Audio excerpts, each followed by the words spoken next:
Welcome, beautiful people of the world, to the Soul Ashraya podcast, a weekly bhakti podcast. We will seek the shelter and wisdom of our dear Lord Krishna with Shastra, prayer, and conversation. I'm your host, Bhakti Jake, and I am joined with Balaram Shakti Das from beautiful sunny California. And we have a very special guest with us today. We have Jiva G from the Bhakti Recovery Group on our show, and I am so excited. We also have, it's going to be a great show. We've got some very good questions ready for you, Jiva. How are you feeling? Great. You all right? I'm good. I'm really good. But what's with Rebecca? Is she chopped liver here or what? Oh, thanks, Jiva. Yeah, you're welcome. I'm behind the scenes. I'm just the helper. Oh, okay, great. Okay, sorry about that. It's okay. Blow It's your so nice cover. to I'm meet gonna you. blow your cover. It's nice to meet you too. She's supposed to be like hiding in the background. I'm like, who's the guy behind the curtain? No, sorry. Now, Bhakti Rebecca is really just a fantastic soul, and we just love her very, very much. Oh. And is unparalleled, really. She's the best. So That's nice. yes. So I'm so glad you said something too. So Jiva, we the main thing I was interested in asking you was I wanted to just if you're comfortable with it, was just maybe just a quick story of how you got into bhakti.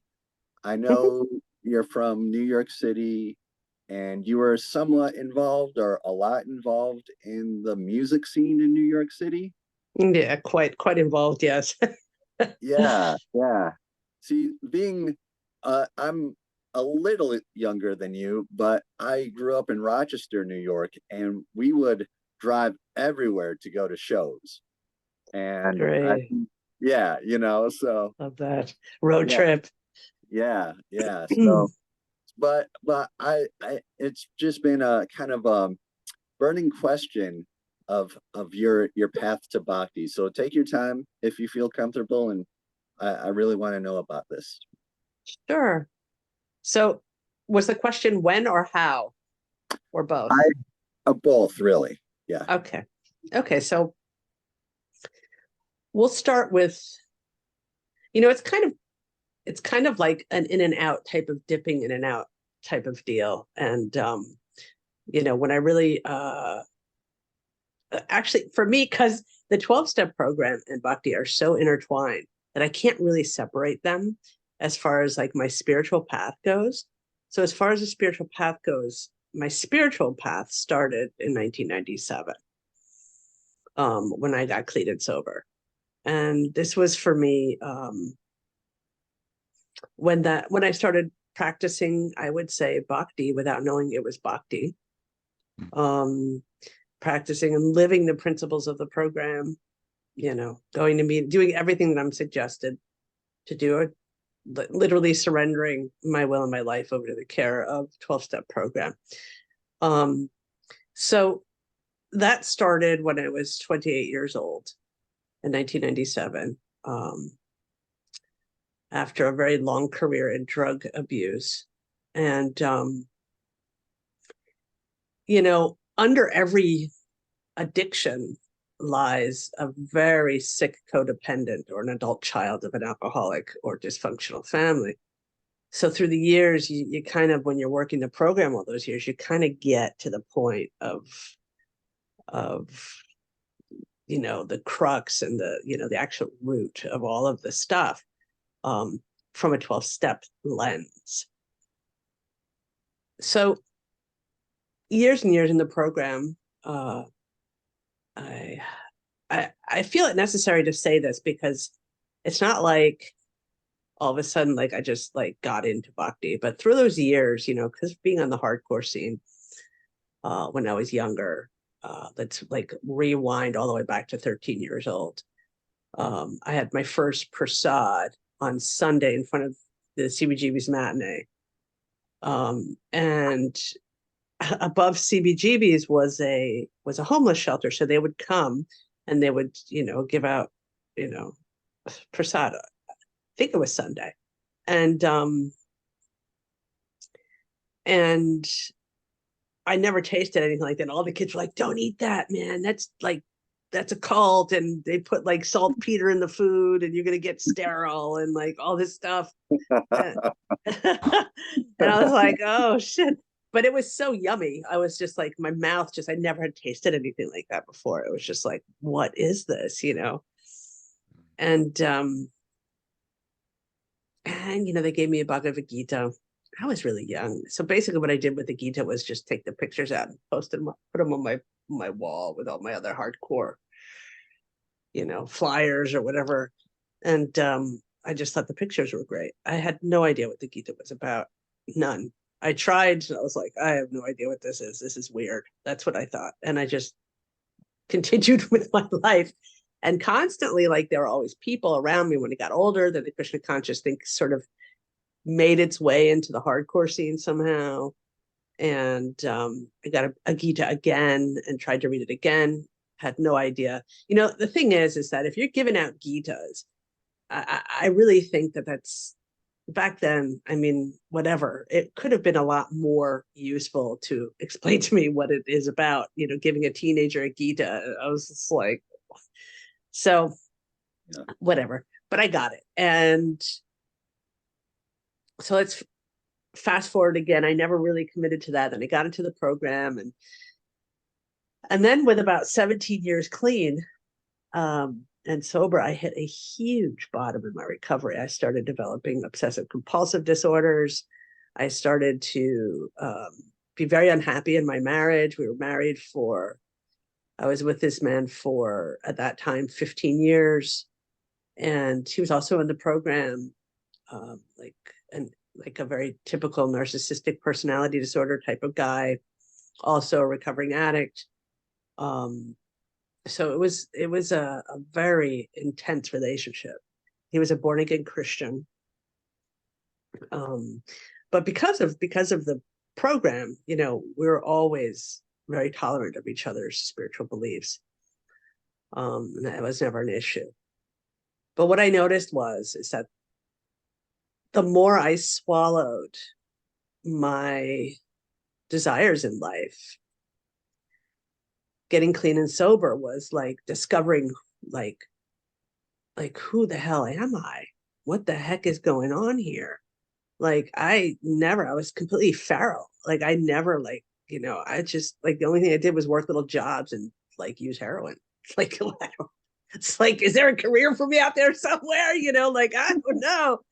And yeah. So I married this. I mean, we got together with this guy, and he was like a business master in business, bachelor in business, whatever.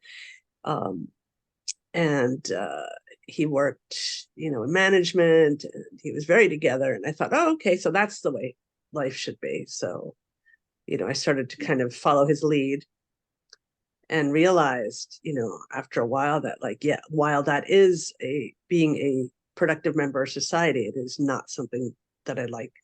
This kind of life, I don't think it's for me. And he was very materialistic. So as the years rolled by, I found myself getting more and more unhappy and too codependent to really have any kind of boundaries. And it just got, his issues and my issues were it's not that he is a bad person. He's a great person. It just, our issues were like fire and fire, and then put some gas on it, and then there you go. So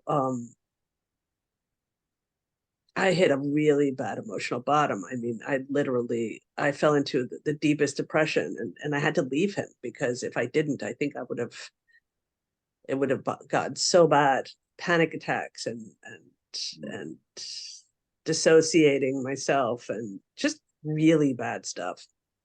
So I divorced. I separated, and that's when everything fell apart for me.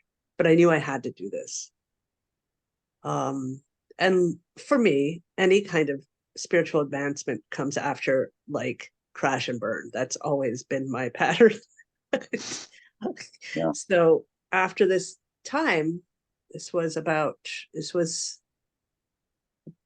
8 years ago, I started to look for deeper spiritual things because I had completely had to redefine everything, including who God is.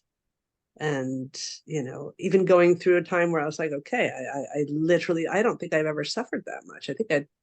I think the emotional suffering and the faith in God that had dissipated through this whole experience with me, it became so negative and ugly and so sick that I literally knew that if I didn't do something that I would die. And I had 2 kids. I don't want to die. I mean, I did want to die, but I don't. I actually was convinced they would be way better off without me. Mm. So I reached out to a couple of devotees from the hardcore scene who I knew. One didn't go so well. He thought I was trying to hook up with him, so this was not a very nice thing. I'm not naming any names. And the second was Kastuva, Kastuva Das, and he really just was very open. He said, "Hey, I'm happy to help you with anything." And I was already taking this 2-year yoga course, teacher training. We're not talking about like asanas. We're talking about everything. We're talking about learning Sanskrit, learning anatomy, learning the philosophy of yoga. It's a Vedantic thing. And it takes 2 years to do this. And I was in the middle of that. And I just knew that it had to be somewhere in that direction. My God was always, I always believed in reincarnation. I always believed in a lot of the things that later on I found out that were in the Gita, and so that's how it happened. And I started to meet, and he offered to meet with me once a week online and go through the Gita with me and talk to me. And I told him about the 12 steps, and I told him about everything, and he was just like, wow, that's just like, that's just like the Bhagavatam. That's Oh, we got a freeze up going on here. No freeze ups. Sorry, Jiva, you froze up for just a second. Oh no. Okay, am I still frozen? No, I just turned my camera up. You'd think that Germany has great internet. They don't. We have we're like in a third. My internet is better in India, honestly. So, okay. So where was I? What did I say? Was the last thing you heard? Kastuba was. Yes. You were learning things that were in the Srimad Bhagavatam. Right. Yes. And so he helped me connect those dots, and it just clicked. And this was about 7 years ago, I would say. And so for me, it's very important to say that I don't know if I will ever be able to view anything without a 12-step lens. So even if Bhakti is the OG of all of it, even if all, the Gita and the Bhagavatam and Mahabharata and all of that stuff, that's the OG. But it came to me through the 12 steps. And there's not going to be any way that I can separate that anymore, ever. So, yeah. So that's how I got into it. And that's when I got into it. So spirituality always comes for me after the disaster. Yeah. That's definitely been the case in my life as well. It's like you gotta just hit rock bottom before you can really learn anything, because like I've said a million times, you know, God can only really talk to you when you, well, he can talk to you the best when you are in a vulnerable state. And when you've been using drugs and alcohol for like days and days and days on end, and you're like at the, you know, you're laying there thinking like, am I gonna die? You know, then he's like, okay, I think you've had enough fun. All right, you know, I'm gonna intervene for you, buddy. You know, so yeah, it's just so, I guess it's a thing like us as humans, you know, I gotta say that if you can get a hold of spiritual principles, these heavy spiritual principles that are in the Bhagavad Gita, when you're young, you are going to be miles ahead of everybody else, because it's we we had to like crash and burn before we could learn anything, you know? Crash and burn before we learn. That's a good one. Is that a thing? Is that what That's a thing. No, but it is now. It is Yeah. now. Crash and burn before we learn. I love it. I love it. So, you know, if you can really get a hold, and it's not that they're like difficult concepts to get, they're really very natural concepts, spiritual concepts, you know, like God loves you, God wants to take care of you, like learn to love yourself.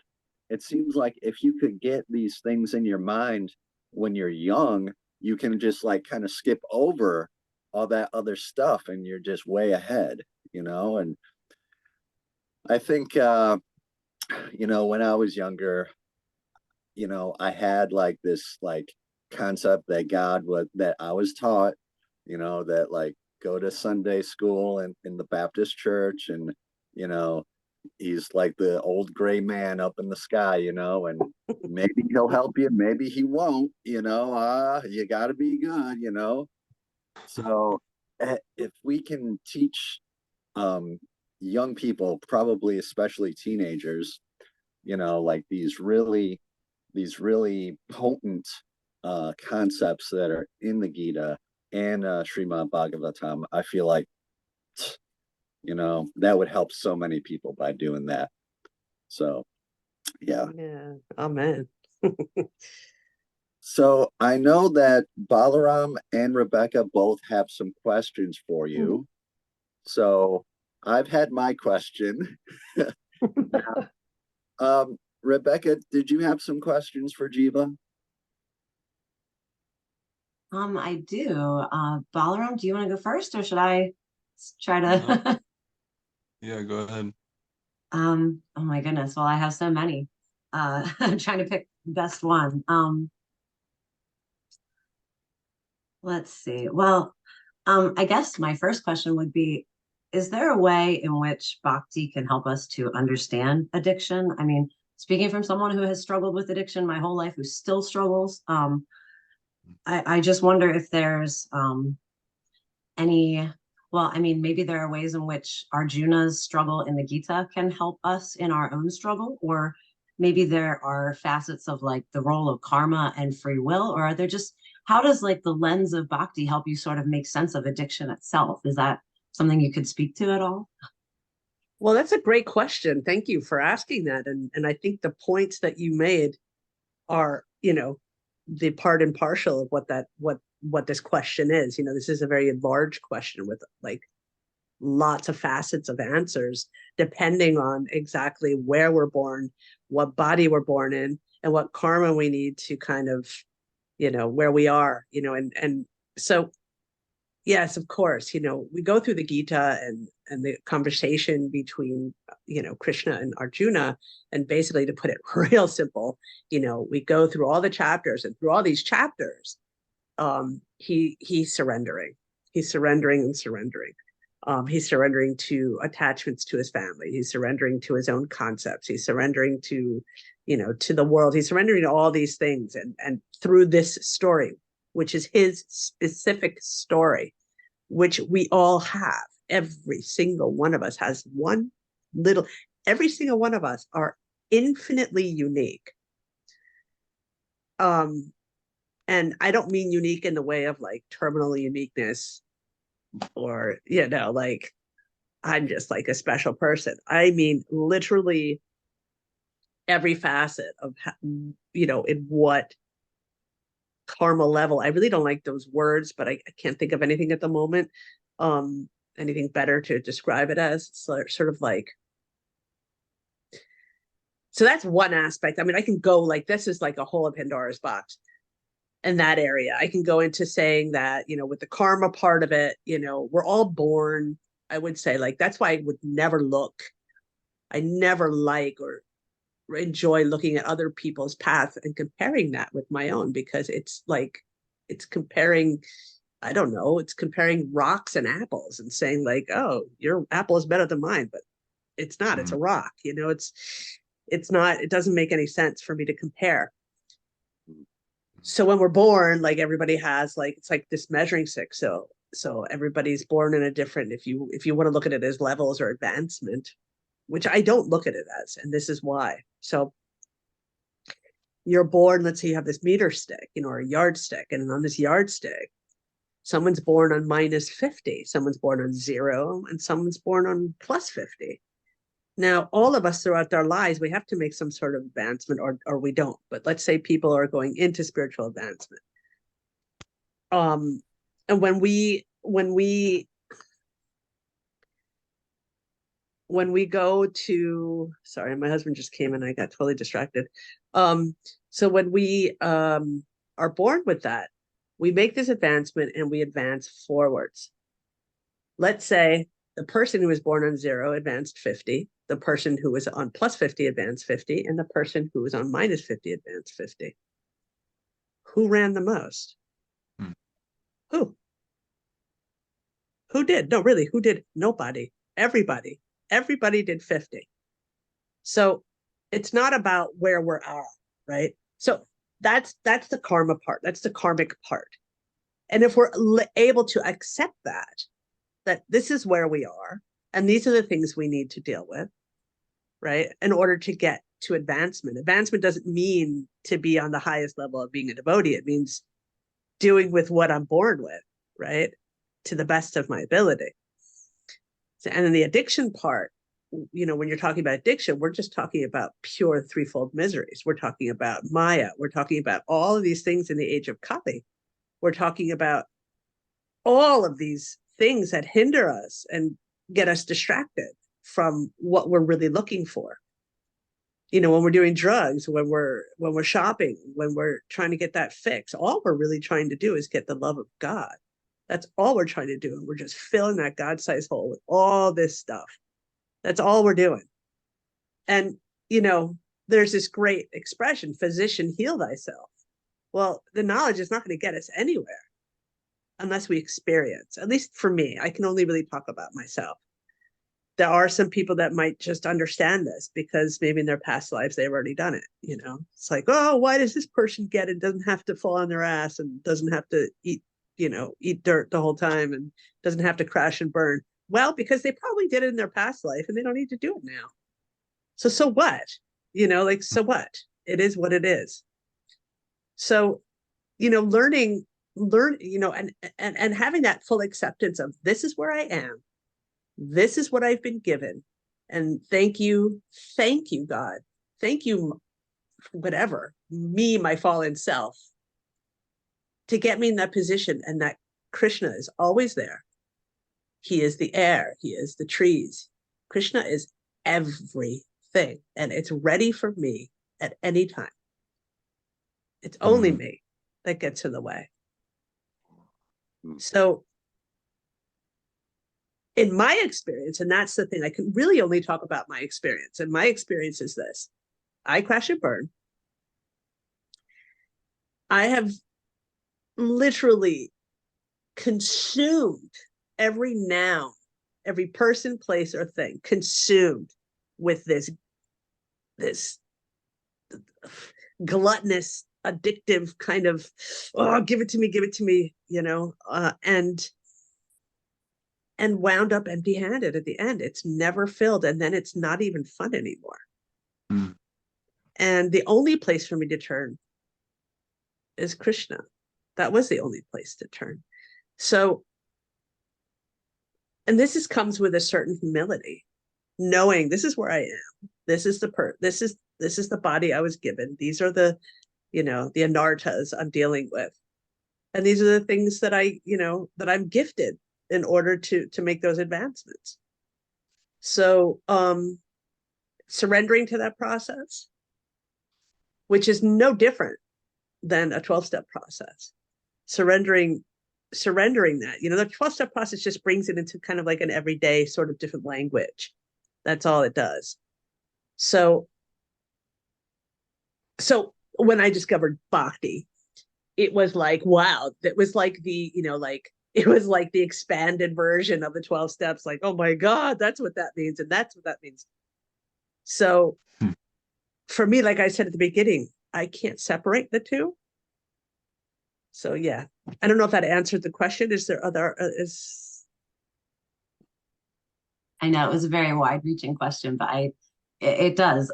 Thank you so much for that perspective. And I really appreciate the role of surrender and as well as gratitude. Like you were saying, we each have our own path, and maybe in the end, we have to be grateful for our struggles because we may not have come to Krishna without those things, for sure. So thank you so much. Your experience is so valuable, and I'm just so glad that I can partake of this knowledge from you. So I don't know, Rebecca, thank you. if you have any questions that are sort of like a follow-up. I have one more question, but might be best saved towards like the end, because so I don't know if you want to ask anything, Balaram.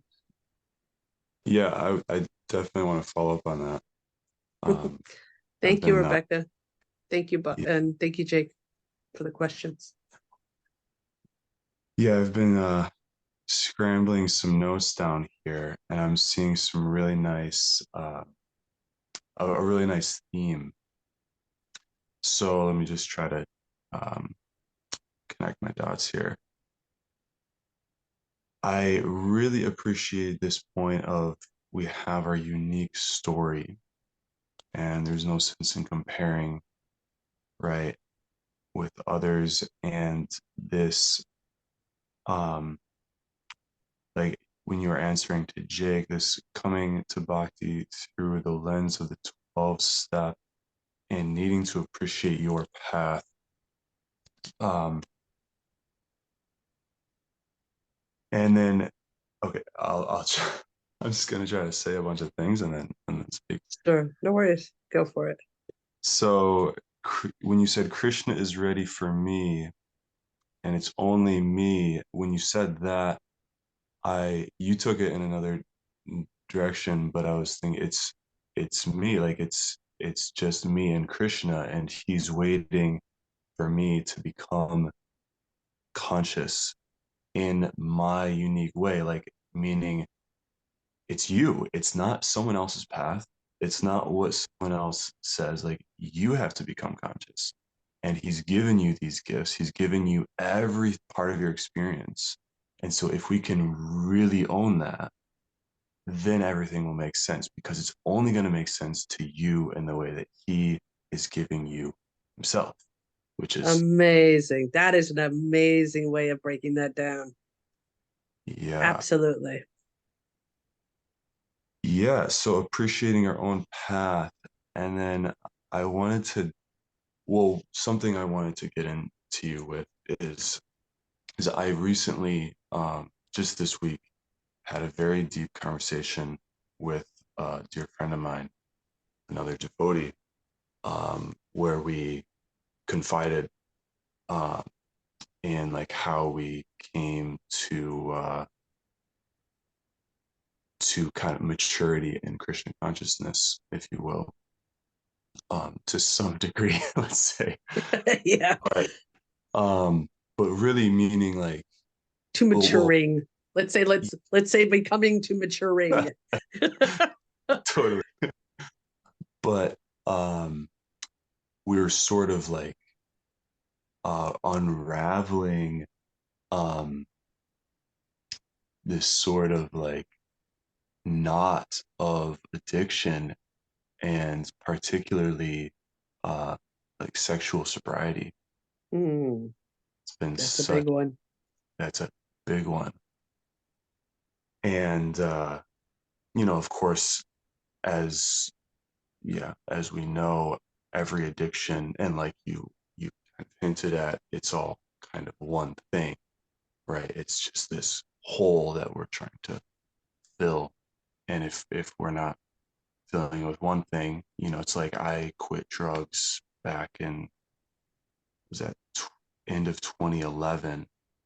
Yeah, so I got sober that November, December. I was still smoking though, you know. I quit hard drugs, but I was still Smoking doing, weed? yeah, Yeah. doing so much other stuff. But I felt actually sober for the first time in my life, I could say, that December, when I didn't have access to anything. What am I getting at here? So you were saying basically switching seats on the Titanic.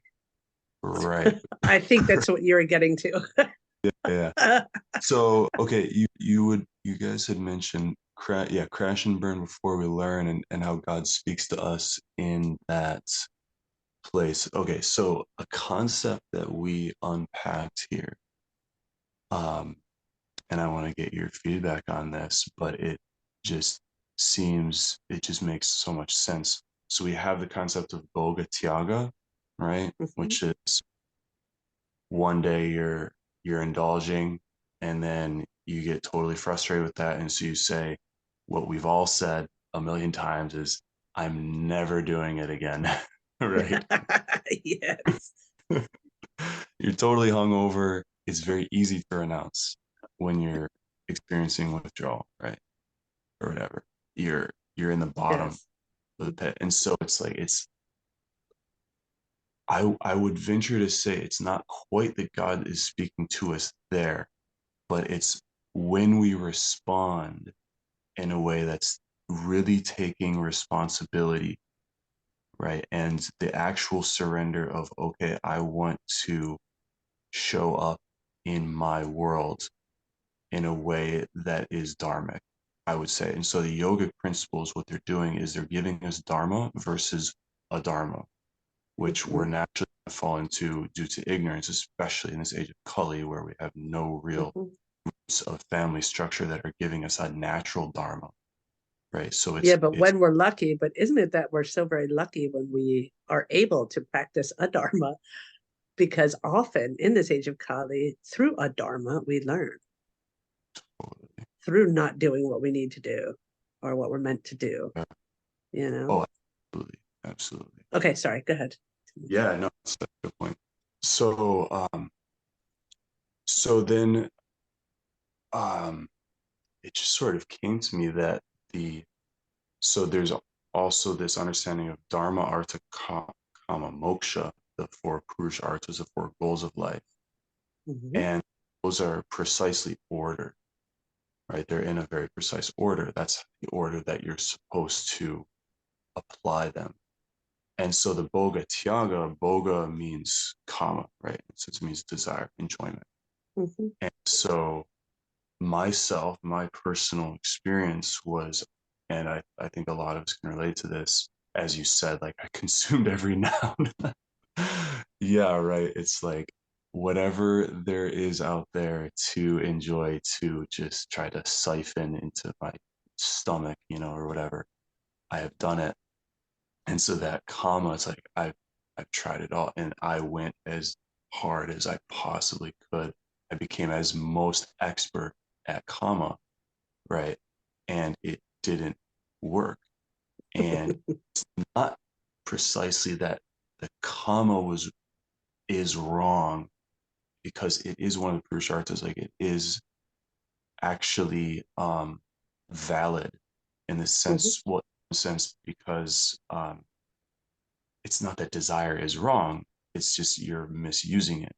Right. So when we establish the kind of foundation of dharma, then these things build off of each other. And so for me, I got sober, that November, and then I started putting my life together in a very, very elementary sense. I mean, to me, at that time, putting my life together was green smoothies and P90X, you know. Yeah.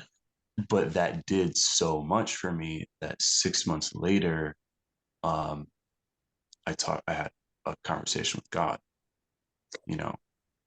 This is beautiful that you're saying this, because this confirms exactly your experience to mine and to what I was saying about this, the running of the centimeters, So if someone's highly advanced and they're like, oh, you drank a smoothie? Oh, come on. Come on. For you, Yeah. it was like, whoa, it's like for me, it was making my bed. Literally. I felt like $1,000,000 because I make my bed in the morning. It was like, oh my God, I can make my bed every day. I mean, it seemed small, but it was leaps and bounds, and it led me to good recovery. Can I say something actually about what you were saying before? Yeah. Just a quick thing, because you're talking about these stages, and we have these 4 stages, and it's in a certain level, a certain order.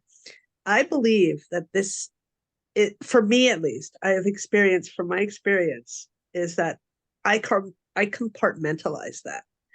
So I would say when I reflect that on different areas of my life, I'm not in full anyway on any of those, but I know that with drug use or with certain things that I've 100% surrendered to and then worked a program on, I've gotten to such advanced levels of working out one thing, but it doesn't apply to everything. So that's why I will never be this like huge advance, or I don't know what I'm going to be. I don't care. That's not really what my concern is. My concern is, well, you're going to be you, right? And that's something that it's yes, kind of the best undefined as far. version. Yes. Yeah. Okay. So go ahead. Sorry. No, Just was wanted that to say that. That's okay. it. Yeah. Yeah. So then fast forward to this year, and I don't want to share too many gross details, but so I was actually working a little bit with one of the 12-step group, one of the Bhakti Recovery groups, and was still like stuck. And anyway, there's a lot of stuckness that can occur, and maybe it's I think for myself it's a incomplete application of the Bhakti principles, and it's sort of like I think a lot of times we like go to the temple, Hari Bol Prabhu, Dandavat Pranams, like going through certain motions, but how much are we actually applying the principles of, again, like Krishna wants you to realize him exactly as you are, as he has given your life to you, not what the book says, Yes. and I get it. really take responsibility. It's the process. It is the process. It's the clarification. It is a purification process to where you are at when you're born at this moment for your life. I was sponsoring some people, some men actually, who were struggling also with one of the regular principles. And this person did seem like it was even, they really wanted like a sexual purity. And until we really, really, really got into what that meant, I had to ask him, what does that mean for you? What is sexual purity for you? Okay, we know what it says in written. We know what all of the prescribed duties are. We know what all that is. We know. But what are you capable of? Let's start there. What do you believe? Let's start there. Even if the belief is wrong, quote unquote, or where you're at is not good enough, quote unquote. But in order to pick something to say, okay, that will be my sexual sobriety for the next 90 days, which might not be the most ideal, but it's just like you said, drinking a smoothie, and then you went to this, and then you went to that. It's really about doing what's sustainable and possible, and where we have some sort of success, where we feel that we're successful, where we feel that we're going in the right direction. Sometimes the bar is way too high. It just is. Just face it. It's like, oh, I can't do it. I'm not making fun of anyone. I'm making fun of myself when I say that. It's like, oh, I can't do it. I can't be this perfect devotee. But no, I can't be the perfect devotee. I can't. I try. That's just the vacillation between Boga and Tyaga. And we're doing Tyaga like in the name of Dharma, but we haven't really understood what that means, like to actually take responsibility and build yourself from a foundation, as opposed to this like, Sati Bhajana Kriya, right? Of just, I should just give it all up. And so for myself and for a lot of men, I think it's like, okay, I'm going to put on saffron, Yeah, yes, exactly. I'm going to do the hardcore version. Yeah. And then you put on the saffron and you're just like, oh my God, like it's misery, It's way harder than I thought. Yeah. Or, you get really hardcore and your heart turns to stone, right? It happens, yes. Wow. Yeah. So, so something wonderful occurred this fall when I kind of, for the first time in my life, and this is just, again, my, journey, was really taking seriously development of a career. And I had always rejected that, right? And this, again, in the same sense of just kind of what false renunciation, right? Like I was this total stoner hippie, and there was like this underlying concept of like the world is Maya, so any involvement in it is just false. I'm gonna do the monk thing. I'm still gonna enjoy my like guilty pleasures or whatever. And then, trying to, dismantle that. It's like, well, I don't know how to do this. Jake is enjoying that one.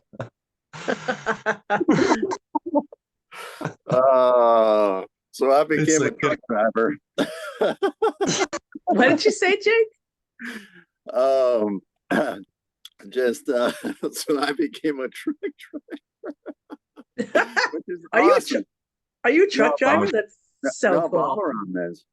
Oh my God, that's so cool. Yeah, it is cool, and it's the perfect job for him. It really is. Like what he's talking about, like is so cool.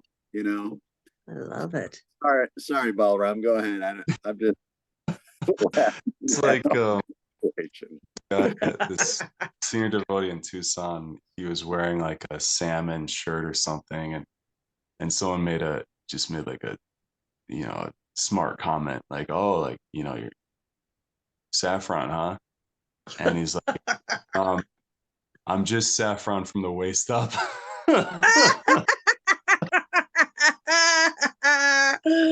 Oh my God. Yeah. That's good. I like that. I'm gonna play in both worlds for a while. No, but yeah, so truck driving for me was amazing because, well, personally, just I've always been a sort of rambling man, and so I enjoy it. It really really suits me, the skill set of the job. But taking that step, well, the first step I actually took was, which I hadn't planned at all, but I happened to run into Malati Devidasi in, where even was that? Oh, LA Rath Yatra this year. And she's a good friend from New Vrindavan. when I stayed there. And I just kind of caught her up, like, oh, I'm getting my CDL. And she's like, oh, you should drive for Festival of India. Just sort of, just, you know, as she does, just kind of slaps it on the table. I'm like, I have that. You know, it's like, well, I can't make money doing that. You know, it's not what I need. But no, Balaram, that's exactly what I needed. Because it was the Sangha that I got, of that like fraternity, that was so powerful, and that totally broke me through the difficulty that I was having. You know, staying sober, right? You know, for me, like what I was needing to get over in my addiction, it was just like boom, you know, and that it like put the piece into the puzzle that was missing my whole life, of taking the responsibility of like develop a career, develop work ethic, like try to understand this is going to fulfill your need, you know, because you've been really kind of avoiding becoming a man in the name of being transcendental. It's like, all right, well, that's wonderful for you, you know, but you know. That's great. How are you going to pay your rent next month? Yeah. Yeah, exactly. And then through that, I got this job. You know, I met a bunch of trucker devotees, and I got a job, and it has brought this like stability of, yeah, development, this Dharma arta. And then, you know, the arta that I had renounced as being material, it's like, well, no, it's no longer material if you align it with the foundation of Dharma. What to speak of Parama Dharma, right? Of spreading the holy names. Then there's no question of it being material, you know. But are you willing to set those things up in your life so that then, you know, the karma that the Lord graces you with is in the container of the Grahastha ashram, and then the moksha is a natural byproduct at the end of the day. At the, you know, when it comes time, you're ready to let it go because you actually have something to let go of. You know, it's just renouncing some, you know, whatever. It's like, what do you even have to renounce? I think this point has been brought up, I'm sure, on Wisdom of the Sages, but I've heard different places. But it's like you don't even have that to give up. You know, first make something of yourself. You know? Interesting point. Yeah. I think Balaram, I am so pleased with him right now, because I feel like he got into just the perfect job for him. And it's been so interesting to see him like kind of like climb up that ladder and get to where making those connections in his personal journey. That's so good. And in his personal bhakti, his design personally for him, you know, that's it. You became a truck driver because that's what you needed to do.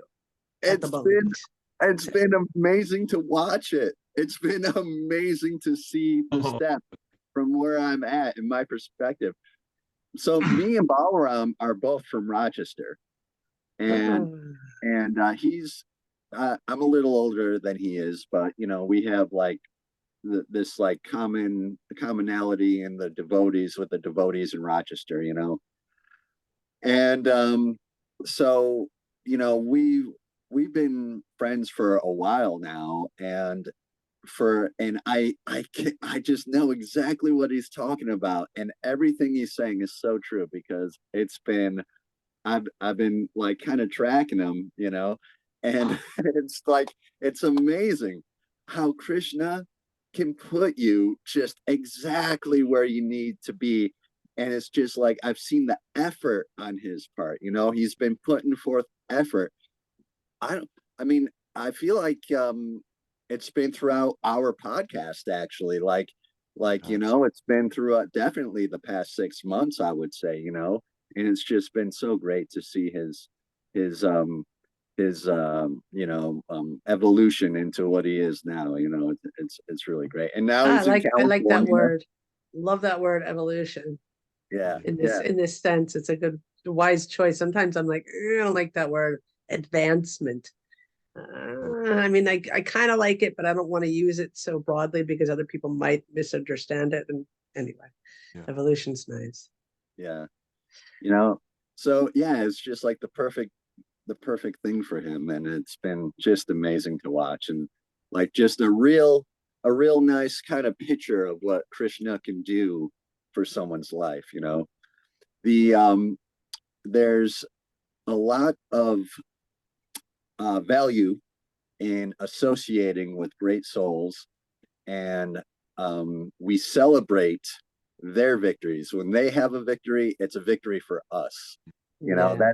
that's kind of like the built-in thing with devotees, you know, is like you can always sort of like relate to them through the good times and the bad times, and when it's good for them, it's good for you, you know. And that's how it goes even in the recovery world. And it's so amazing how Krishna consciousness, like the Bhakti Recovery Group, I gotta say, is one of the best things going, because it's so amazing how it just, like, I know people who are in like the regular 12 steps, yeah. the Regular regular, meeting, yeah. Mhm. you know, and I I can't believe it. It's like a straight line. It just relates straight over perfectly. Yes, it really Perfectly. does. It really Like, does. they're like, this one guy was trying to tell me, well, you know, this is the second step, and I'm like, oh, I know what the second step is, dude. I know it already. Like, I know all about it. You know, it's like, yeah. But I mean, what a blessing. So it's such a blessing because, okay, you know, you've had this life journey, you come into Krishna consciousness, you got some problems you're dealing with in your personal life, some addictions, whatever it is. You already feel like a weirdo because you're into this like Eastern religion that no one's ever heard of. But there's hope because there's the Bhakti Recovery Group, and there's a ton of other weirdos you can hang out with. Totally. You know, You know? I have to credit the Bhakti Recovery Group and not myself, because I just, you know, I really, it's become its own entity, which it needs to be. So it's not like I decide what's going on. I mean, we vote on everything just like in regular traditional AA meetings. You know, it's our community. It's not my community. I didn't create anything. You know, I developed it out of a need. It was a need, not just for all people, but for myself. That's the thing. It was like, there isn't something like this, and there should be. So I'm just going to do it. And that's all there was to it. And it took about 3 years to get it to where it is now. And like in the last year, I could just slowly kind of let go. And there are people stepping up and people leading stuff and people taking service positions and all of that. And I'm so grateful. It's like, because now when I need a meeting, I don't have to be the one always hosting, and all I got to do is show up to a meeting, and I know XYZ is going to be there. I know XYZ is going to be chairing. I know that this is going to happen. This is going to happen. And it's its own functioning, organic animal. It's such a blessing. It really is, to just know that, you know, and I love how it is like, it just covers everything, every aspect of your life. Like, you think you're perfect. No, you're not perfect. You might be a devotee, but there's something you can work on. And all the meetings Yes, are different, and yet they're all kind of the same as well. absolutely. Absolutely. You Everybody's welcome to come. They're all open Welcome. meetings except for the men's meeting and women's meeting. Men's meetings for men and women's, and that's it. But every other meeting, we got people who have alcoholic problems showing up to the CODA meeting. And most of the people who were in a 12-step program before this has never experienced going to an adult child of an alcoholic meeting or a CODA meeting or an overeaters meeting. So you get to really experience other 12-step programs, because you will find that with each problem, the answer is the same, 98%. The solutions are 98% the same. And the reason why we're there is always the same. So people, if they're, if anyone's listening and wants to go to the Bhakti Recovery Group, don't let it discourage you when it says AA literature. Not everybody's there who's an alcoholic. Most people are there are just codependents. And then there's a coda meeting, you don't relate to being a codependent. Well, that's just because you're freaking denying it, but you'll find out. That's my opinion. But yeah, so I mean, every meeting is welcoming, every meeting is open. You don't have to qualify as an addict, you don't have to qualify as an alcoholic. We all qualify. Our birth is our worth, and that's what we qualify for. We qualify because we're in the age of Kali. That's it. Yeah. Yeah. That is true. That is so true. People out there in the world, if you want to go to the Bhakti Recovery meeting, by all means, it doesn't matter. I've gone to meetings. I just like looked and picked a meeting and went to it just because I needed something right then and there.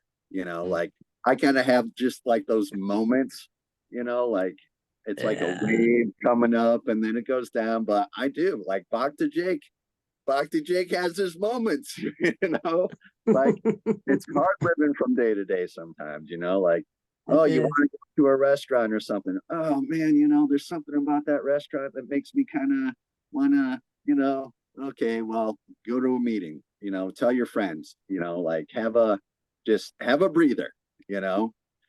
So, show up and tell on yourself. That's what I say. Yes, exactly. So we are at the hour point right now. I want to thank Jiva so much for coming on. I want to thank you guys. I feel like we could probably talk for another 3 hours. Totally. But we've all got things to do and places to go. Balaram, thank you for waking up at 4 o'clock in the morning, California. Dude, I was going to say that you're in California. Oh my God. That's insane. Like, I'm not doing that. Thank you so much. Yeah, Balaram, really. Thank you. And of course, Rebecca. It's kind of a gift because my body has totally accepted that there is no sleep schedule anymore. Okay. That's also good. And you're young enough to do that. It doesn't even try to keep track. It sleeps when it needs to and it wakes up when I need it to. So. Awesome. So I wanted to plug just a quick comment because I think it ties something together nicely. I also wanted to pass the baton to Rebecca if she had something else to ask, but it's okay if we need to end. That importance of Sangha and the power of Sangha. Hell yeah. And the power of showing up to a community and being able to like own where you're at, right? Like that's what we're talking about.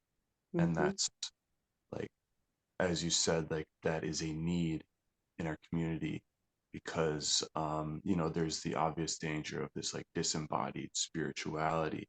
And that, as we've touched on, that is not going to get you anywhere. Like you have to radically take responsibility and show up like for yourself. But then what the Bhakti is bringing in is that, and I think you said something about utilizing your gifts, right? That the engagement in service. Yes, that's my point right now. Service, big capital letters, service. Underscore, yeah. That is what the association of the Vaishnavas is doing on a subliminal level. What to speak then once you have, or at least to the degree or to whatever platform you're able to own yourself, then actively stepping forward in service. That is the essence of the spiritual life of the devotee. And that is it's so powerful about associating with Vaishnavas is they're engaging you even just with their association. Yep. Well said, Chap. Yeah. Go ahead, Rebecca. Do you have any final things? Well, I just wanted to thank you again, Jiva. And I guess we should maybe like put in the comments section, like how to reach out if someone is interested in Yes. yeah, in getting into the program. So let's definitely get your information or however people can reach out. I think the coolest thing that you said, the thing that's brought me the most comfort today is the idea that sobriety kind of looks a little different for everyone. And so I find comfort in the fact that even though I may struggle with cigarettes, and that's something that, like, you know, on a daily basis, I'm beating myself up for and I'm judging myself, like, at least I'm not doing meth anymore. So, you know, Yeah. there's like these levels of like, if I can hold steady here, 2-3 cigarettes a day isn't terrible. And I just wanted to put it out there. I mean, I almost wanted to ask, and I know we have to wrap it up, but like, if you had any words of encouragement, advice for people who are struggling, for people who continue to struggle, even if they've tried unsuccessfully to quit, maybe the answer is just come to meetings. But I just, you know, I think someone like me, I get a little weird. I feel like I'm not worthy even of the meetings because, oh, I'm still smoking cigarettes. Like I'm not, you know, like, No, I mean, yes, I know, but don't ever, ever, ever. If the requirement for a 12-step meeting was to be clean of anything, then their meetings would be empty. It's like, this is not like, don't even worry about it. Like people, I have been chastised for drinking coffee. And I said, you know what, guys, I'm not shitting up heroin anymore. I'm happy with my coffee a day. So you can just like take that comment and whatever. I drink coffee. Hello world, I drink coffee. I tried not drinking coffee for a whole year. And the quality of my life went down. So I like my coffee. And it's like you said, it's where you're, yeah, it's where you're at, man. It's just where you're at. And I'm okay with that. The only person that I have to answer to is my conscience and Krishna. No one else. We You got think people, you know, what's that? You think Krishna's not okay with where you're at? He's the most okay. That's what I mean. Exactly. So, you know, look, never be discouraged. Come to a meeting, show up to a meeting. We got people we have people who say they're sober and, you know, from alcohol, but they're still smoking weed or whatever it is. No skin off my butt. That's your recovery. That's everyone's recovery. There's no judgment. There's no nothing. So I want to encourage anyone. If you think that you have to come to a meeting and there's not perfect devotees there. That's why we're there. We're the land of broken toys. That's what Raghu calls us. He's like, you're the devotee island of broken toys, the Bhakti Recovery Group. And I'm like, yeah, thanks, dude. I don't know if that's a compliment or, but I'll take it as a compliment. I love that. That is Yeah. so funny. So, you know, Perfect. the encouragement is this also. I want to tell you something. When I got clean and sober from heroin and cocaine, shooting up heroin and cocaine, my breakfast consisted of a quadruple espresso with 4 almond joys pressed inside of it. My lunch consisted of 5 Red Bulls or whatever else. I smoked 2 packs a day, and I did that for years. And now I don't smoke anymore. I don't drink Red Bulls anymore. I don't have quadruple espressos. I drink 1 instant coffee in the morning. That's it. And like, I don't, you know, all the 4 regs are absolutely with no trouble in my life. None of them. And I also thank menopause for one of the 4 regs. I don't care about it anymore. So I'm so happy. So it's been taken away from me. Nice. Yeah. well, thank you so much, Jiva. You're such an inspiration. I'm just so glad that I got the opportunity to talk to you. And I've heard about Jiva G life coaching. I may reach out to you because I think I might need a coach in my life. Maybe everybody does, but you know, life is hard. Right. Telling you is hard. I'm here. And if anyone wants to get in touch with the Bhakti Recovery Group, it's www.bhaktirecoverygroup.com. That's www.bhaktirecoverygroup.com. I had to say that. Say that. Well, I can't. I have to say another comment here. Because like the misfit toys bit, I found it so inspirational. Yeah. Because I think especially when we get to these like exposure to higher principles of yoga, we have this very idyllic image of what it means to be a yogi, but we're not taking into account that this is the age of Kali Yuga of Lord Chaitanya Sankirtan movement. The rules are totally different. Not to say that we don't have rules, meaning this is not the age to be this austere Himalayan and cave yogi. This is the age to chant Hare Krishna, and there are no hard and fast rules.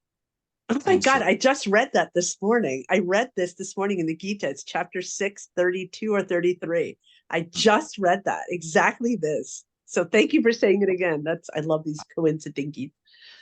yeah, so it's like we have to be very okay with like the terms of this age. Like it's messy, but the messiness does not take anything away from the fact that anyone who chants Hare Krishna has undergone all purificatory principles, who has bathed in all holy places, has done all tapasyas.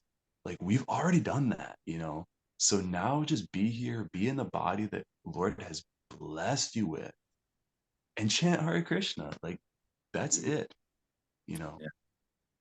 That's Like be wonderful. If you okay with can. Chanting is also another challenge. it's enough. It is austerity Yeah. enough. That's Yeah, what it the is definitely an austerity for me. It shouldn't be, but it is. It shouldn't be, but it is. But it is what it is. That's where I'm at too. Yeah. I know. Time management, get those 16 rounds in. Yeah, I know it is. But it's also a very logical way to do things too. And God is just Krishna is just so merciful to us. So usually we close the show by chanting the Maha Mantra 3 times. So since we're in it right now, let's do that. And we will put all the information about the Bhakti Recovery Group up on the video and when we post it and everything and all that. So, so people will know where to reach out and everything. And once again, thank you very much, Jiva, for coming on. Let us chant 3 times the Maha Mantra. Go ahead and lead us off, Balaram. Hare Krishna, Hare Krishna, Krishna, Krishna Krishna, Krishna, Hare Hare. Hare Hare Rama, Rama, Hare Rama, Rama Rama. Hare Krishna, Hare Hare Krishna, Krishna, Hare Krishna, Krishna Krishna, Hare Hare Rama, Hare. Hare Rama, Hare Hare Rama, Rama Rama. Hare Krishna, Hare Hare Krishna, Krishna, Hare Krishna, Krishna Krishna, Hare Hare. Hare Rama, Hare Rama, Rama Rama, Hare Hare. Rama. Haribol, thank you for having me. It was a pleasure and an Oh, honor to be here. Thank you so much, guys. I really, really enjoyed this. Yes, thank you too, Jiva. We'll see you next time. Haribol. Haribol! Oh.